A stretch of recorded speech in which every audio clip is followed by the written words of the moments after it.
নাসাতে করে বেরাদার মিল্লাতে নেজাতে করে যখন বল্লমের উপরে রেখে নাজাতে রেখে যখন নিয়ে যাওয়া হচ্ছিল তো ঢোল তাবলাকে বাজাচ্ছিল কিনা।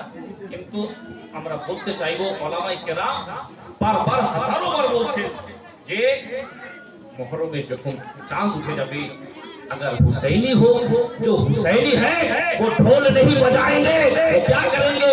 अगर हुसैनी है तो कुरान खानी कर लेना, अगर हुसैनी है तो घर में मिलाद शरीफ रख लेना, अगर हुसैनी है तो कुरान शरीफ का तिलावत करना, अगर हुसैनी है तो सदका दे देना, अगर हुसैनी है यतीम के ऊपर शफकत के हाथ फेर लेना, अगर हुसैनी है तो तीन बच्चों को कपड़े पहना देना, तुम हुसैनी कहलाओगे।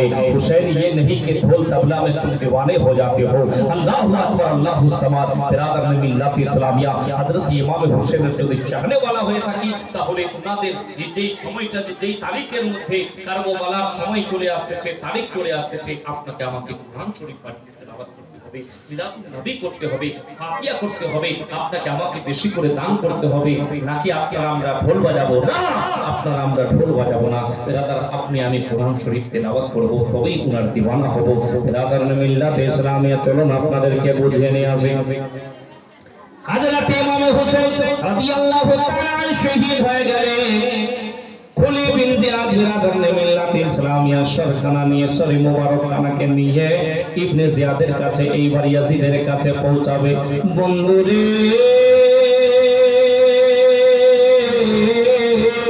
ওনাকে দিয়ে হযরত ইমাম হোসেনের সর মুবারক খানাকে নিয়ে যাওয়া হবে।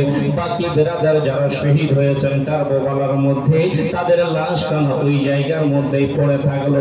আল্লাহু আকবার আল্লাহু সামাদ। যখন 11 তারিখ আসলো মুহররমের বন্ধরে জগতের মুমিনের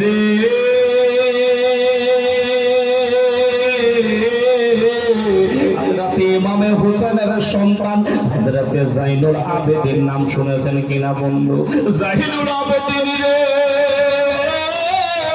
এমন অসুস্থ অবস্থায় ছিল রে, জ্বর অবস্থায় ছিল। বেরাদার একটা জিনিস আপনাদেরকে বলি, জাইনুল আবেদিন বলেছিলেন আব্বা গো আমিও যাব যুদ্ধ করার জন্য। আব্বা ইজাজত দেন, বলেন না তোমাকে যেতে হবে না বেটা রে, তোমাকে একটা কাজ তোমার দায়িত্ব থাকবে। বলে কি আব্বা কাজ দায়িত্ব থাকবে? বলতে লাগলো বাবা শোনো রে, আমরা যখন আমি যখন শহীদ হয়ে যাব এই মদিনা থেকে, যখন তোমার এইখান থেকে কারবালাতে থেকে যখন ইয়াজিদেরা এই বন্দী করে সবাইকে আমাদের কাফলাখানাকে নিয়ে যাবে, মহিলারা থাকবে, ওই মহিলাদের সঙ্গে তুমিও যাবে আর মদিনাতে সালামতে কাফলাখানা পৌঁছে দিবে। আর একটা জিনিস হলো তোমার থেকে নাসল সিলসিলা জারি থাকবে বেটারে। তুমি যদি শহীদ হয়ে যাও তাহলে সিলসিলা কেমন করে জারি থাকবে? অতএব তোমাকে যেতে হবে না বেরাদার। জাইনুল আবেদিন অসুস্থ অবস্থায় ছিলেন, তখন সবাই শহীদ হয়ে গেল বেরাদার। কাফলাখানা কুফাখানা যখন লুটানো হচ্ছে, জাইনুল আবেদিন একখানা পাটির উপরে চাটাইয়ের উপরে শুয়েছিল রে। ওই ইয়াজিদেরা শুনো রে, তোমাদের এত অন্তরখানা পাথর ছিল, জাইনুল আবেদিনকে ওই পাটি থেকে চাটাই থেকে নামিয়ে জমিনের মধ্যে শুইয়ে দিল রে। ওই পাটিখানাও চাটাইখানাও ওই এসিদেরা ছিঁড়ে দিয়েছিল।